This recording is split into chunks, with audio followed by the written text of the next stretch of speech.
"You seriously think you can take me down? Please, try it." That's what Private Jake Collins said, loud enough for every recruit in the training hall to hear. His voice dripped with arrogance, his smirk wide as he towered over the woman in front of him. Seconds later, he was flat on the mat, face down, arm twisted behind his back, wincing in pain, while 50 soldiers stood frozen in disbelief. Phones were already out, mouths hung open, no one could believe what just happened, and yet not a single person doubted they had just witnessed something legendary. At the center of the chaos stood Staff Sergeant Rudd, stone-faced, calm, her knee pressing firmly into the spine of the recruit she'd just dismantled. She wasn't breathing hard, she wasn't angry, she didn't yell, she just neutralized a man twice her size like it was a warm-up exercise. The whole room shifted, the air changed. Whatever doubts they had about her authority disappeared in an instant. And for Collins, the moment his ego collided with reality was captured on every phone in the room, and about to be seen by millions. The scene had escalated fast. It was supposed to be a routine hand-to-hand combat demonstration. The recruits were halfway through their third week of basic, when Rudd, their drill instructor, called for a volunteer to spar. Private Collins stepped forward immediately, puffing his chest out, knowing he had an audience. He'd made offhand comments since day one, sarcastic jabs about how a female instructor probably hadn't seen real combat, whispers about affirmative action, and jokes too crude to repeat. He thought he was funny, he thought he was clever, but what he really was reckless. As he approached her on the mat, he grinned, then made a show of cracking his knuckles. The room quieted. He looked down at her like she was an easy win, someone he could lightly grapple and still come out looking dominant. But then he reached out to lightly grab her shoulder, perhaps to guide her into the position he thought she should be in. That's when it all unraveled. With a blur of movement that not even the cameras caught clearly, she slipped under his reach, locked his wrist, spun on her heel, and slammed him to the ground with such force that the entire room flinched. She didn't stop there. In one smooth motion, she dropped her weight into his back and pinned his arm into a textbook joint lock. The sound of his tapping hand echoed like a warning bell. He was done, completely immobilized in front of the entire company. No words, no excuses, no chance to save face, just humiliation, raw and public.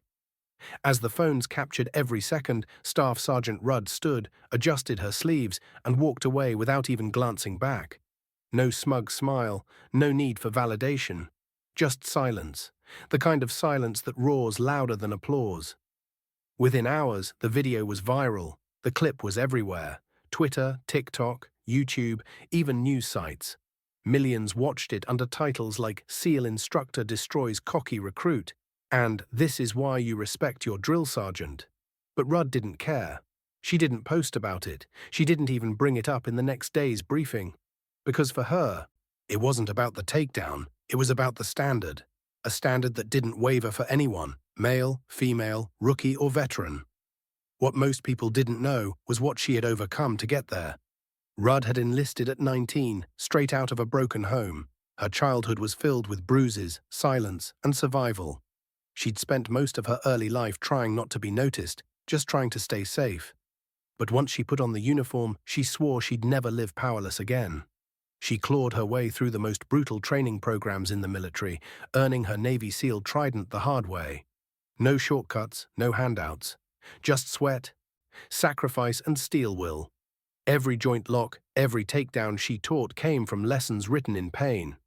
She didn't just train warriors, she created them. And if someone dared to test her, like Collins did, they learned exactly how much she had earned that respect.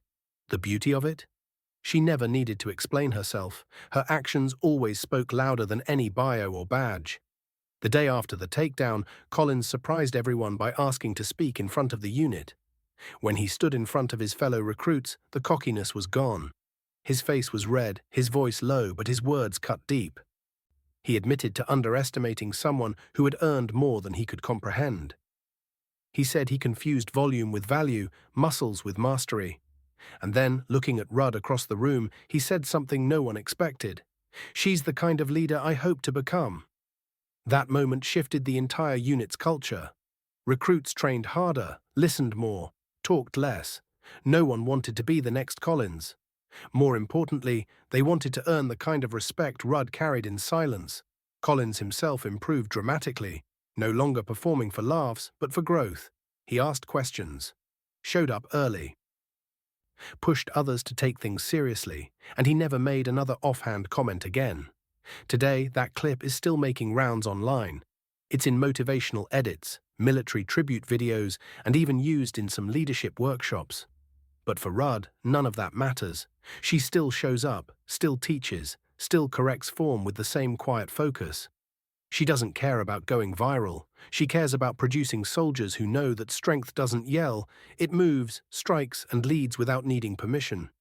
Because real power doesn't prove itself, it just is.